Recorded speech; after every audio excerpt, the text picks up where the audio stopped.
Greetings, TLFs.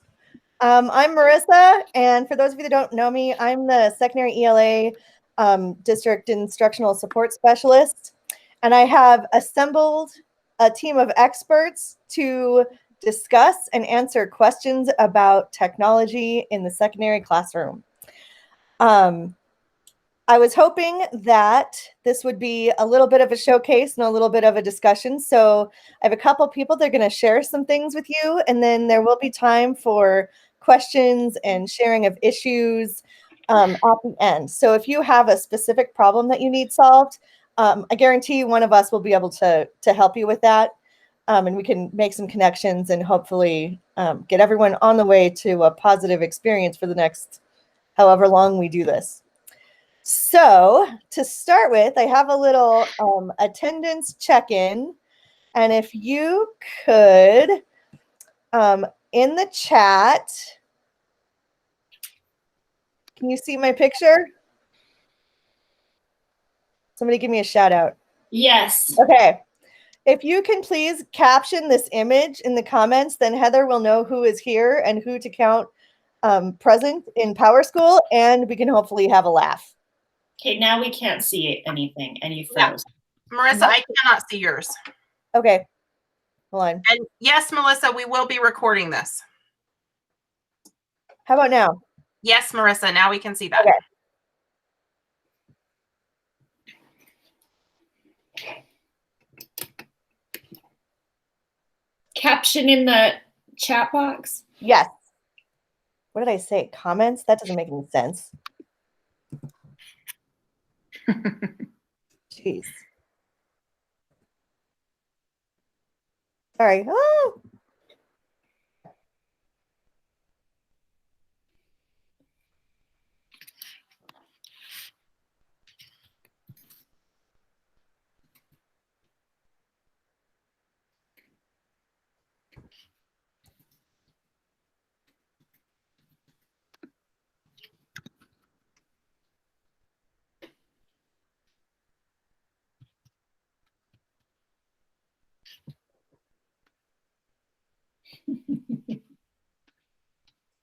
Can I come back?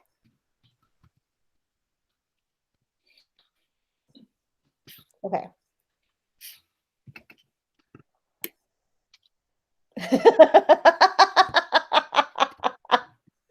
These are good.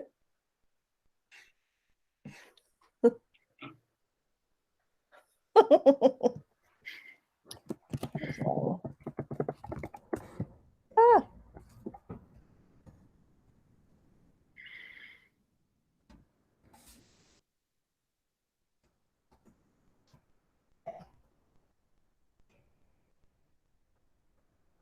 Oh, Kristen.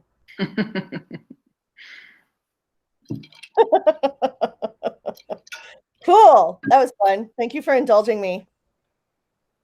I know Heather hates icebreakers. So let's go around and we can just take turns introducing ourselves and tell us who you are for our panel. Kristen, why don't you go first?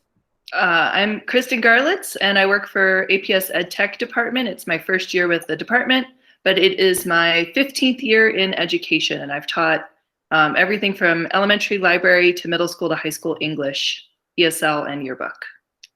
Okay, Emily, you're next to Kristen on my screen, so you can go next. Okay, I'm Emily Brandon. I am an English teacher at La Cueva High School. This is my second year at La Cueva High School, but my 10th year teaching.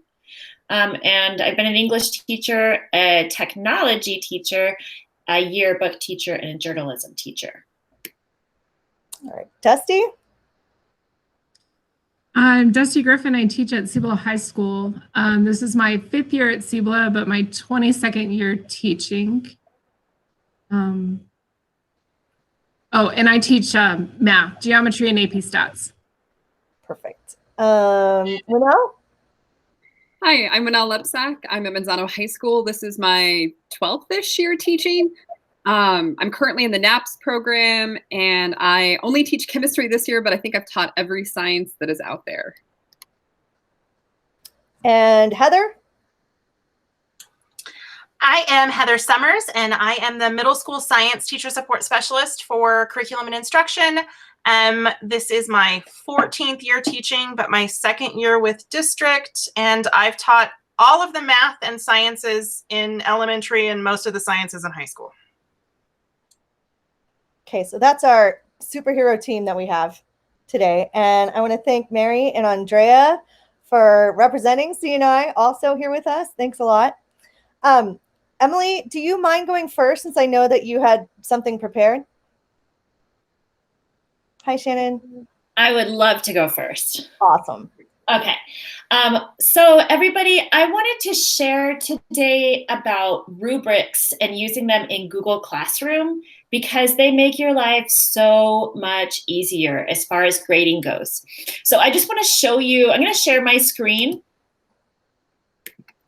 You can pin, Emily, to your screen and then it'll be big. I learned that today. What? Well, no, I learned how to unpin, actually. That's the thing I learned. Okay. So I'll give you a second for my screen to kind of pop up there. So I gave my students a how-to video project assignment, and they made these little videos. And of course, there was all kinds of criteria of how that was supposed to look. But when I go to grade them, you can have it right here in Google Classroom where you can switch through very quickly, and you can grade with the rubric right here. And then it'll tally up the score, and if you wanted it out of 100, it'll put it here. And it's really fast. So you just go through. That one ended up being a link that he sent me, but you'll go through and then you can just tap the different things. So I want to show you like how, yeah, there's this link. I want to show you how to do that. So you can just manually make them every single time, but that's annoying. So another cooler way is to upload it from Sheets. And so when you go to Google Classroom and you want to make an assignment,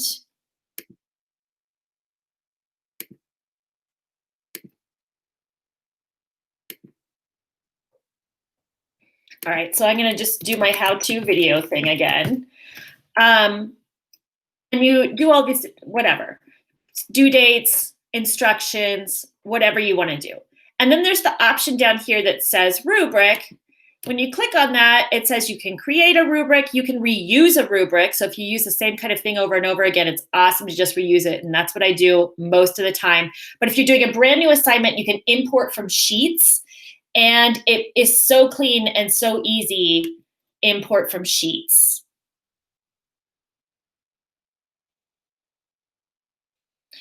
And so here is my how-to video assignment.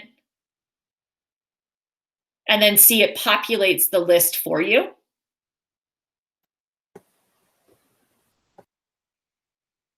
So it's just there.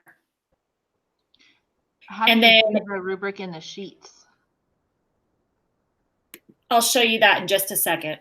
Thank you. And then you can add scoring. So, you know, then there it is. Okay.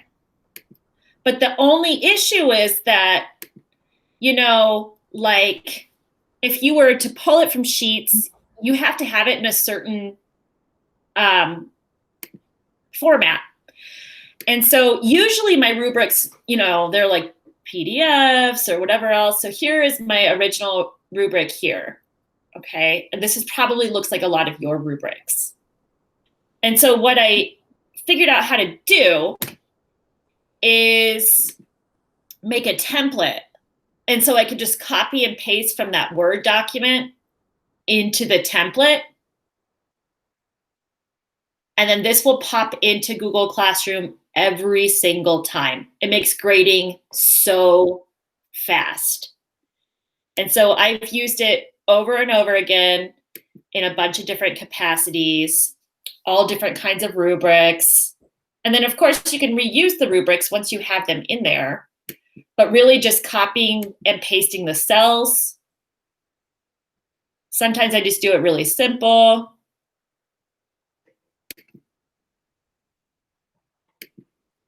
And here was that how-to video one.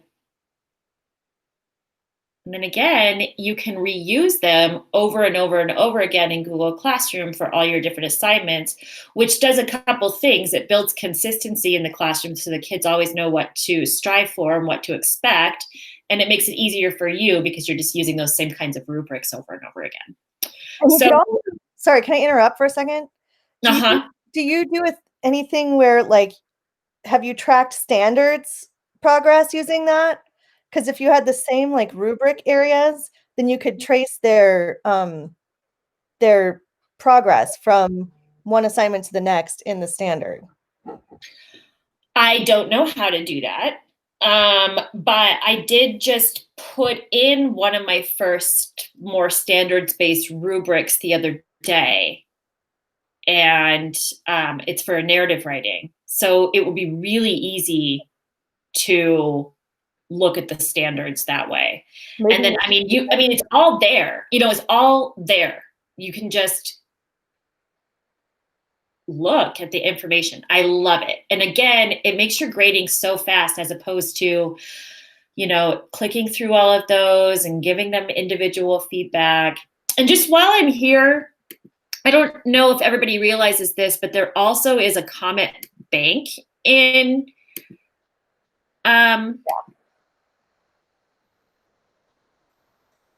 Google Docs? In the grading.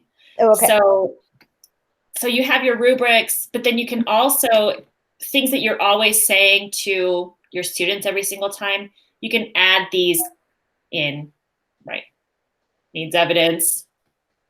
Make sure include the title, author, genre. These are very English teacher specific. But then you can just use those over and over and over again. So it just gets faster and faster as far as grading is concerned. And then clicking through like this, I like to return them all at the same time. It's a lot faster than pressing return and going through them all. Yeah. Melissa asks, is there a cheat sheet or a template for creating rubrics in Google? Yes. That's what this is. And so I'd like to give it to you somehow. Why don't I put a link to view in the chat box? And then if you want to use it, it is great. Can view. And I can put it on the Hub website later. So you could go to this session on the Hub and then find it. All right. Emily, can I ask when you return the assignment to the student, do they see the rubric with their scores for each of the criteria? Yes. So they see a student version of the rubric. And so all the little criteria that they hit on there, that's their feedback. It'll tell them specifically, like, you need to work on this, you need to work on that, whatever. And it's really, really nice for that sense. So like super fast feedback for students, super easy feedback for teachers. It's great. We should do a training about standards-based rubrics and grading and all of that, Emily. Yeah. Yeah. I'm for it. Okay, Dusty, did you want to show everybody Desmos, or did you just want to? Okay. I can if you want to. That would be great. I have absolutely no idea what it is. Okay. Do you want to participate? Do I have to do math in front of people? No. Then, okay. Okay. Dusty, that's the wrong answer. Haven't you ever like tried to write the testing time on the board and then gotten it like completely wrong? Okay. All right. Every single time. Okay. So Desmos, I'm going to show you guys a few things, but here's the link to get in there. Okay. And so this is, I'm just going to tell you, this is the activity that I did with parents at open house. Awesome. So I decided I really like Desmos and I wanted to share it with my teachers, with my parents at open house. So I had some teachers We're not going seeing into your screen yet. What's that? If you're sharing something, we're not seeing your screen yet. No, I'm not sharing anything yet. So I wanted, you guys can click on the link in there. And what I was going to do is I was going to look at, and I'll show you what I'm looking at. I was going to look at who has logged in yet. Okay. But here, I'll present it too. That would be great, so the people who are watching the recording can follow along. And log in with Google, yes? Yeah, you can log in with Google. Okay. Yeah.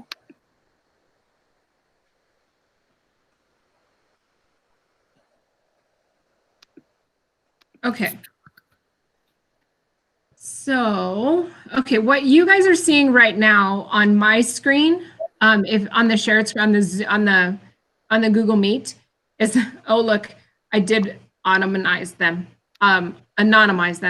This is the summary screen. In the summary screen, you can see who is logged in. You can now sort them by name, which is a newer feature. And this one is anonymized, so everybody is a mathematician of some sort. If I anonymize them, you can see who's in here. Okay. So in this activity, you have a teacher section as well. So this will show you, like for example, if you guys are filling this out, which I totally go for it, but screen 2, do less than 50. So how many pairs of shoes do you own less than 50? Okay, less than 50. But what you see, so the teacher side of this, I can see the answers and sometimes I can show them in summary. Let's see. So when we get over to comparing, you have different types of answers that you can put in here. So I use this for math, but you can use this literally for any subject and every subject, I'm just gonna say. But you have the options to put in screens where they have to explain their answers. You can do multiple choice questions. You can do open-ended questions. Let's see. So when you get into the programming of it, you guys can actually see where you can see dot plots. Because I do stats, this is what we look at. I can see comparative dot plots. So this is comparing 2 different dot plots. I can see histograms. And I love this. You can see individual responses or you can see an overlay. So the individual responses, I don't know if you guys, let's see, on the student side of this, when I look at these, no, not this one. There is another feature where you can actually sketch on the screen. So your kids can actually draw pictures. They can actually show you, like mathematics, they can show you the work, they can write it out. There's all kinds of things that you can do with these. So once you get to screen 7, it's a game called How Many Clicks? And it's super fun. So if you want to, you can engage with it. Okay, it's how many clicks do you think you can do? And then towards the end of this, this one is how many do you think it'll do? And then you click it and then you can check my work and it'll show you a little demonstration. They're pretty cool. So there's, so there you go. And so you can see if you're right or not. But you can make it to where the students can see 3 other student responses to see if they're on the right track after they have submitted their answers. There's teacher, like the way that you create, like you can create them and you can find them, but there are teacher moves. This tells you what the teacher wants to do. We want to set pacing.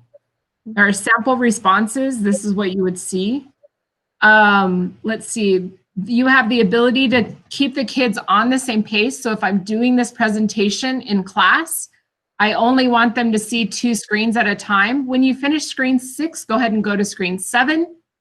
wait for everybody to get to screen 7, then we'll have a conversation, and then you can let them go to 8 and 9 or however you want it to look. What's really cool is it's now linked to Google Classroom. So that means that I can open this, right? And they've done some really cool stuff. So I take an activity and I assign it to my class. So I'm just going to go back to the teachers, to the teacher thing. So you guys have access to this. You can look at it. But this is what Desmos looks like. Maybe not. I love tech. It's so much fun. Song? Do you have a song you sing with the kids? Oh, okay. No, sometimes. But here's I'm going to show you manage classes. This one, because I am a co-teacher in all of these other classes, it imported all of those as well. So it's add new class. You add it from Google Classroom. You can view their activity history. This tells you how many kids are in there, when it was synced. So if you get a new kid, resync it. They'll add them in there. Okay. In my collections, so I am on Facebook and somehow, and I add all of this stuff that other people share. Look, there's science stuff too, Winnell. There's science stuff too, just saying. Okay. And so I add what other people share, and then if I really like it, then I add it to my own. So like I just wanted to show you this real quick. So if I want to take, I have tons of stats activities. So if I want to take this activity, this one, okay, and I haven't assigned it to a class, I just assign it to a class. So I'm going to assign it, and I pick the class that I want to assign it to, and I can post this immediately or post it as a draft. So I'm going to post it as a draft to Google Classroom. So I assign it. Okay, it will post a draft in the classroom. And it's super, super cool. I only shared this tab, so I can't share the other one. But you'll see, like, you go over to Google Classroom, and it's there. And that's where the kids, so my kids log into Google Classroom, and they click on that link, and they go to this activity. And there's all kinds of stuff that you can do. When you customize this, there's all kinds of stuff you can do. You can add media. You can add pictures. You can have math equations, multiple choice. You can have all kinds of stuff in here. Can you had a screen up at the beginning that had all the mathematicians' names, and then was that like the answers like by the section, by question, so you could tell like who had the right one? What is that? Let me go back to my this one. Okay. So this is your teacher dashboard. And so this is where, like, if I'm doing a completion grade, then this screen right here is the one that shows me whether they've completed it or not. Okay. What's really neat is you can see when the kids are actually in there and where they're actually at. There's a couple ways to look at that. So right now, so this one didn't enter an answer. That's what that means. Let's see. So right now, this person right here is on this slide. Oh, cool. And then I can look up here, and there's two people on this side, and it will show me right there where it says Maria and Joseph are actually on that slide. So it's really nice. So I'm like, okay, everybody's on screen 11. I want everybody on screen 11. Then I'll go over here and I'm like, hey, William, let's go to screen 11, please. You know. So that's pretty cool. I can see exactly where they're at. And then this shows me, like this one, if it's a right or wrong answer, because you can put answers in there, you can see who got it right and who got it wrong. If you wanted to do this as an assessment, you can do it as an assessment, and you can make it to where they can see right or wrong.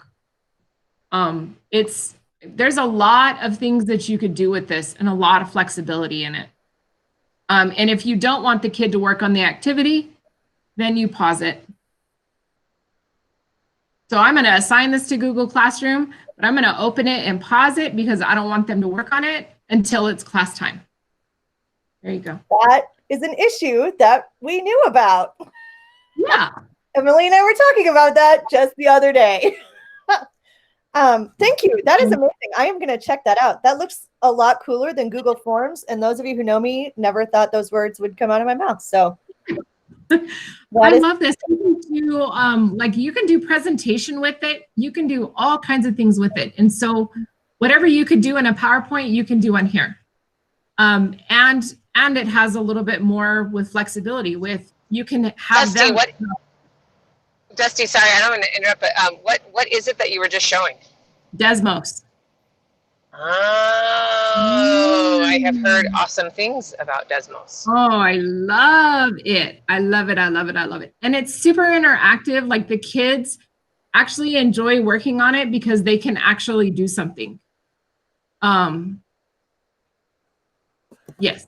Can I ask what grade levels and math contents or science contents it works best with? All on Facebook. So I follow Desmos for Educators on Facebook, and there's stuff that posts all the time. They post about elementary stuff. They post about middle school stuff.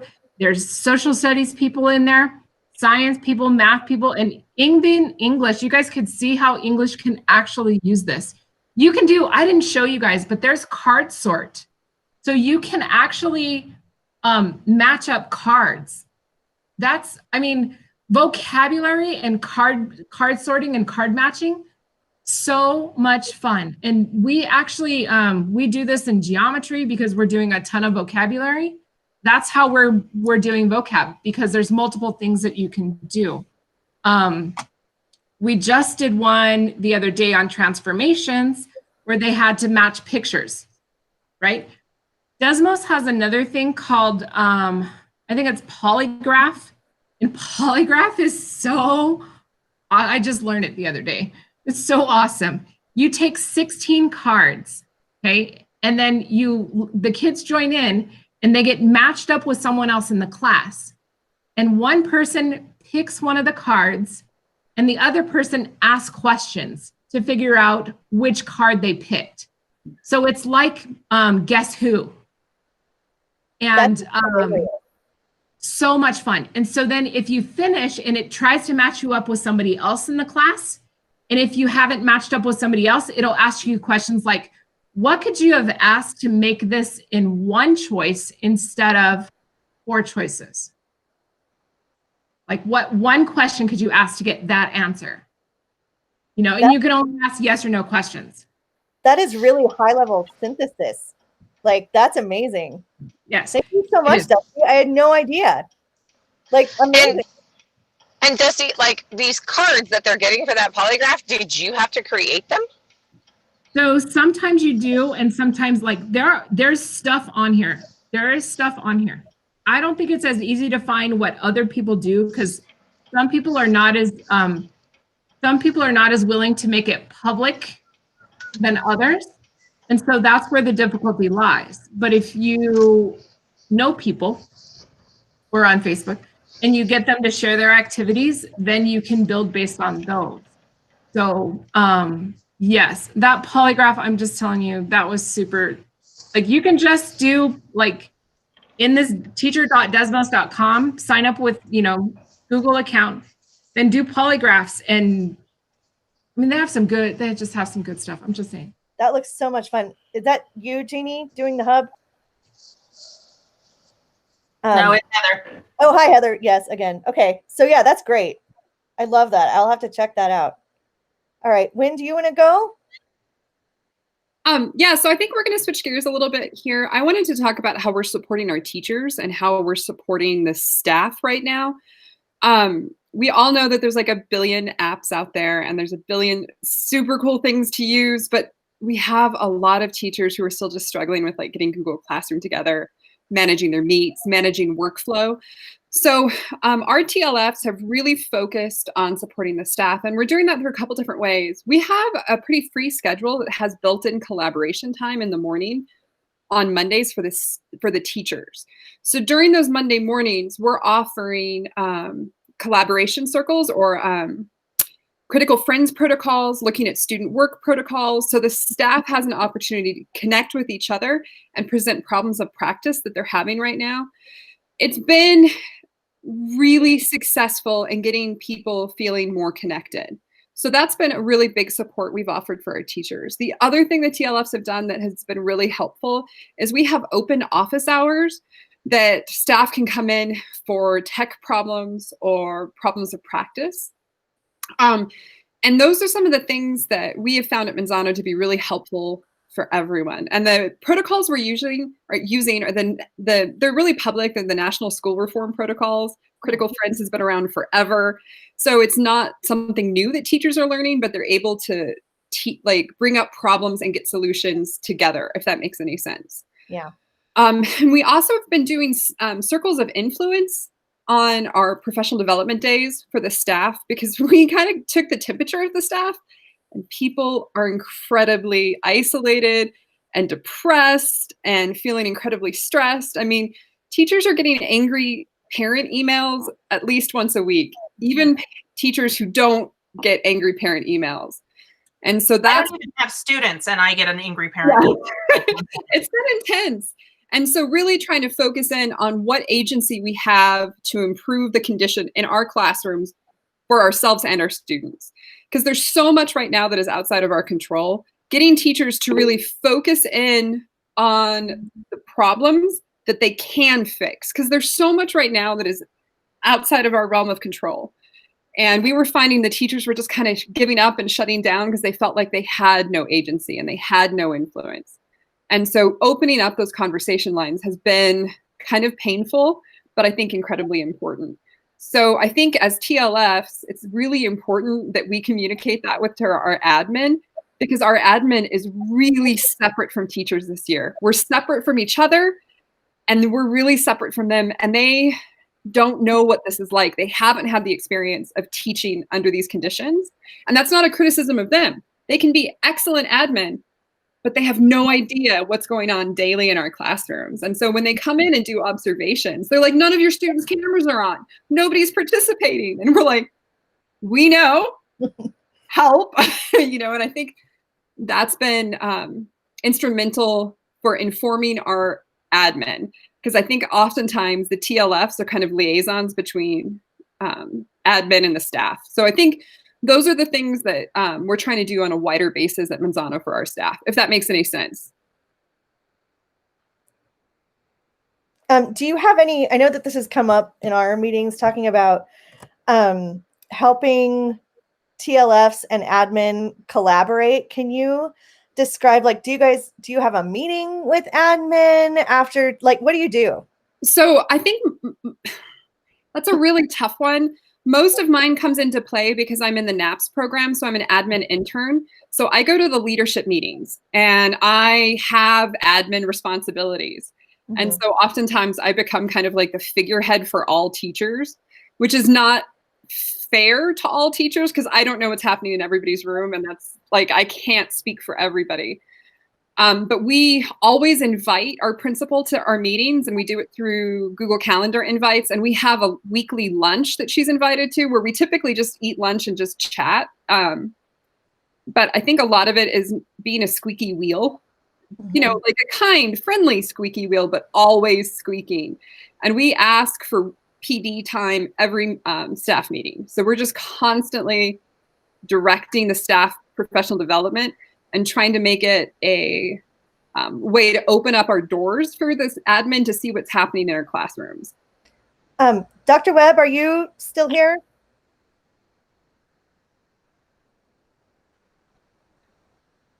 I don't know if she is or not. I believe she left. Okay.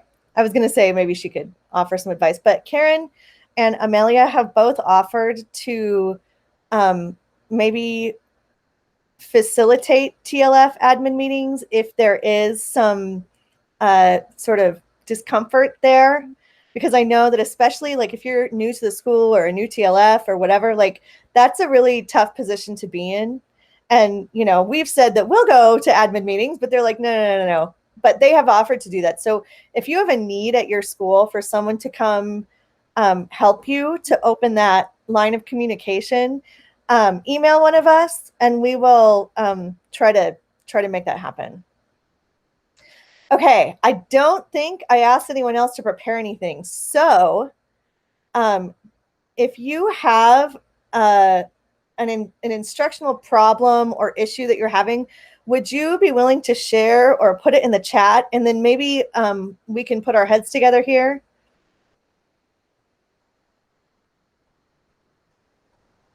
What do you think are the biggest instructional challenges right now? I think the biggest instructional challenge at our school is not being able to see our students. You don't realize how much you depend on that visual feedback until you don't have it and you're staring at a wall and you're trying to teach them. So that's my biggest challenge. Do you use like engagement extensions and stuff, like all of those kinds of things? And have they been responsive or? In every class, I have a core group of students who turn their cameras on, who engage, who are just like the light of my day. Like, I love these kids and they thrive off that engagement. And then I have this sea of letters with no faces. And it doesn't, I think I could be doing like the most engaging lesson in the world. I could have tap dance shoes and like flags, and I couldn't get them to engage. Yeah. And I think we're all kind of realizing that whatever is happening behind that camera, we have no control over. And it probably has nothing to do with us or what we're doing. It's what's happening at that house. Mm-hmm. And that's just this kind of new realization of like, you're teaching the ones that you can, and you're reaching out to the ones that aren't engaging and just praying that something is getting through. At least that's what we're kind of at. I agree with you. And I felt the same way until I really, really thought about it and said, how would this be different in an in-person classroom? I agree with you.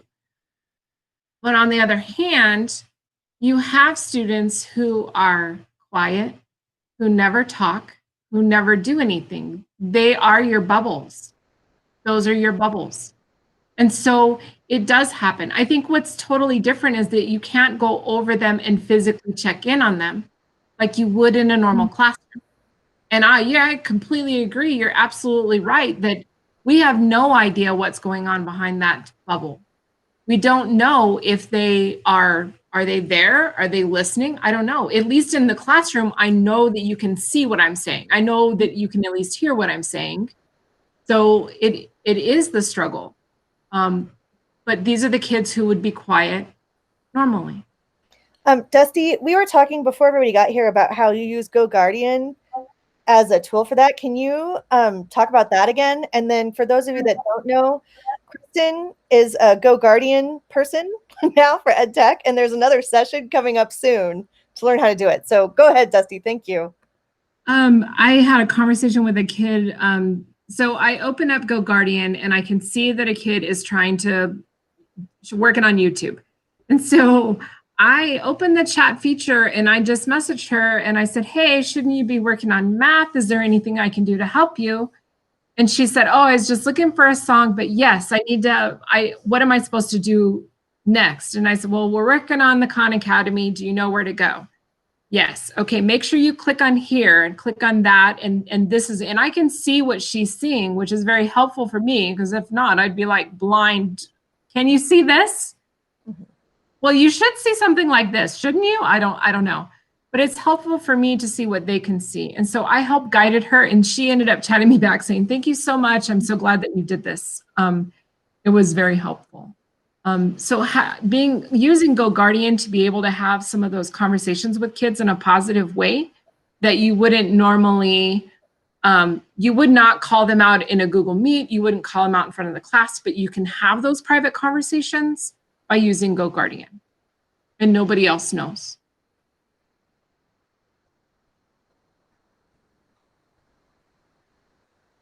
Oh, thanks. That's interesting.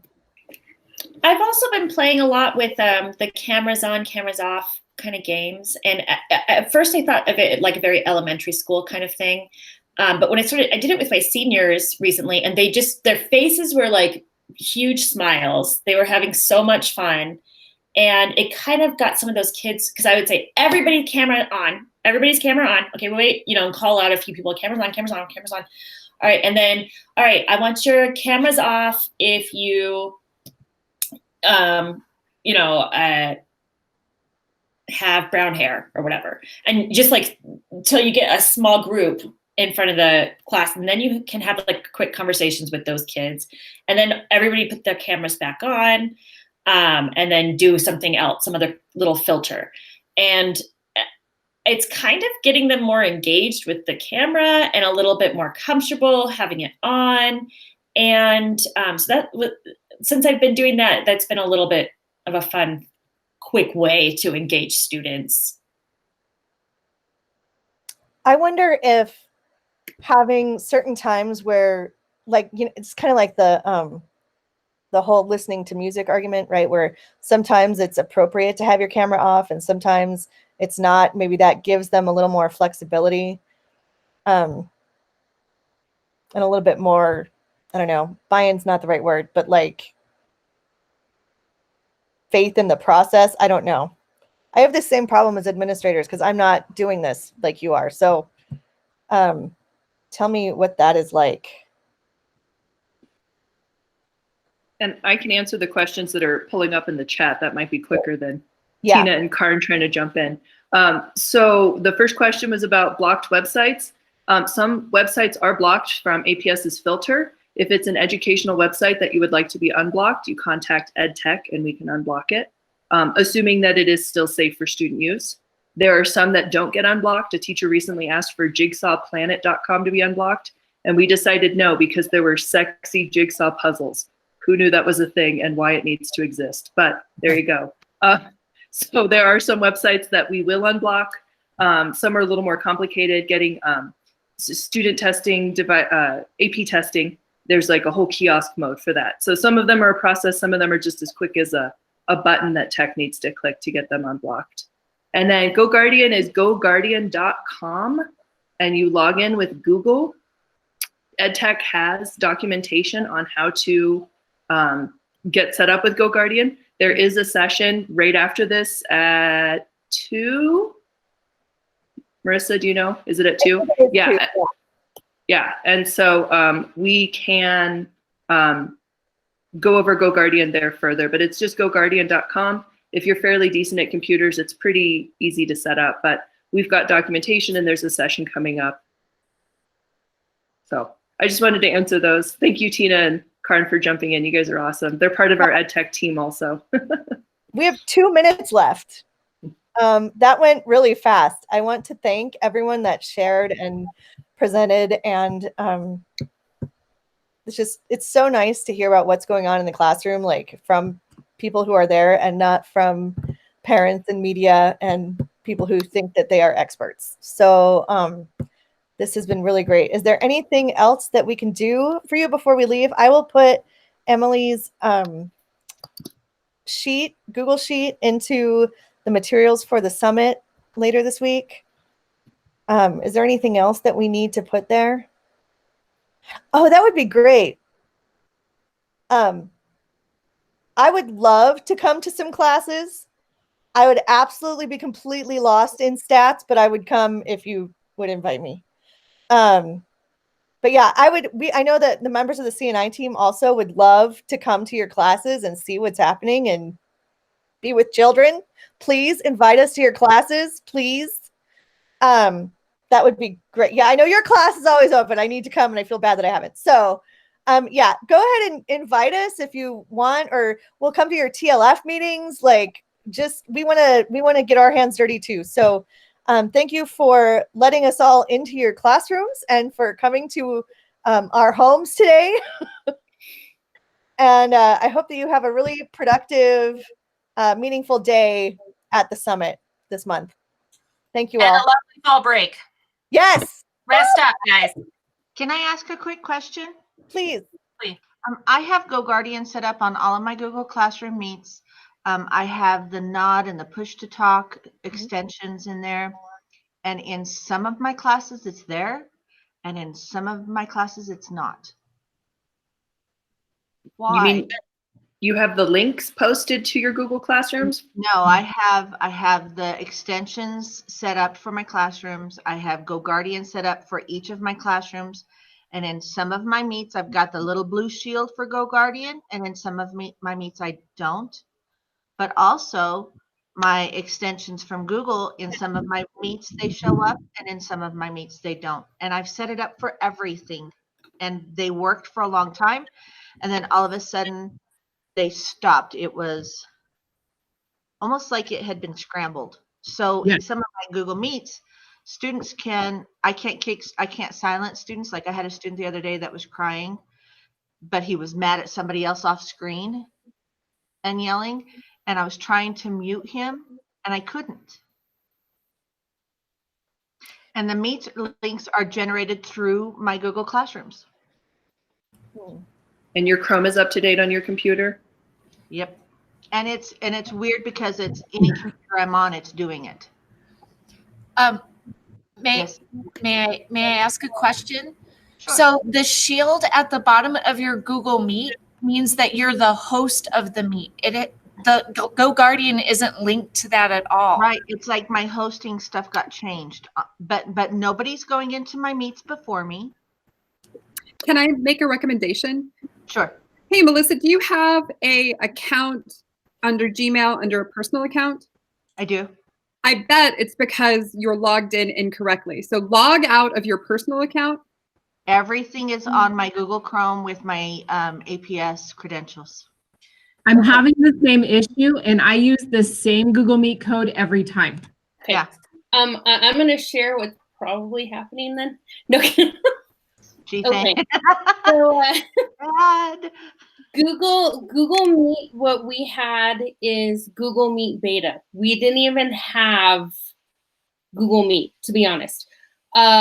So now that they're rolling out Enterprise for Google Meet and for all of the other Google tools, we have a feeling it's not just you guys, it's happening everywhere, that they're pulling back some of those beta things that we got to try because we were actually like the guinea pig schools to try it out, and that they're pulling it back so that way that we're hoping and assuming that they're trying to make sure they're working out the kinks, reconfiguring things and doing that kind of stuff. And then we're hoping that in a little while they're going to roll them back out again to where we have them, and hopefully they'll be even better than ever. And if you've noticed, when you have gotten on a Google Meet and they have those new tools, like one day it was like a puzzle piece, and another day it was like shapes, and then another day they had like this weird like creature looking thing. I don't even know what it was, but it's not you guys. It's not that you're doing anything wrong. It's we were kind of in the like, you guys get to try it, but now they kind of twerk some things, and it's not you guys. It's totally a Google thing. So sorry. And APS has purchased enterprise Google accounts for all teachers. It's just a matter of making that all function correctly. So. Okay. But that's why we keep saying just update Chrome, because they're rolling out these changes so quickly. We just have to just keep checking for updates. Okay. Right, and that's also why the extensions are probably not working, because extensions are made by third-party people, and so their coding works perfect in one iteration of Google Meet or something, and then all of a sudden Google will update it and then do a different update or throw something in there, and then that link gets broken and it won't work. And Yeah, so I that's uninstalled all of them. I uninstalled everything, and then I went back and reinstalled, and it still didn't work for half of my meets. So That's really frustrating. it's a good thing I have some longer classes. Right, and it's probably because like Nod for sure, especially even people who had grid view, anything like that, the minute that Google came in, like let's say they update the poll feature, then all of a sudden Nod's not going to work with any of the meets that have that update, but it'll work with an old one. And so it's just turned into a huge mess. It's great. So sorry. Okay. Thank you so much for that. I appreciate it. That way when teachers ask me, I can go, it's not our fault. Yeah, that's what I was like, no, it's not what you're doing. I'm sorry. Yeah. It's right, Kristen. I just hopped in there. I love you. No, please. And some of the extensions, reinstalling them isn't going to help, because the extensions are the same old thing. So Nod, Grid View, the attendance ones, just delete them, get rid of them, and then just trust that Google will catch up with us eventually. There's a lot of schools doing a lot of things, so they're just trying to keep up with us all. Okay. Thank you so much. I appreciate the help. Thank you, Ed Tech, for joining us. That was very, very helpful. We're all staying on for the Goguardian one also. Goguardian is next? Okay. Yeah. So Heather, why don't you stop recording? And we will all get on with our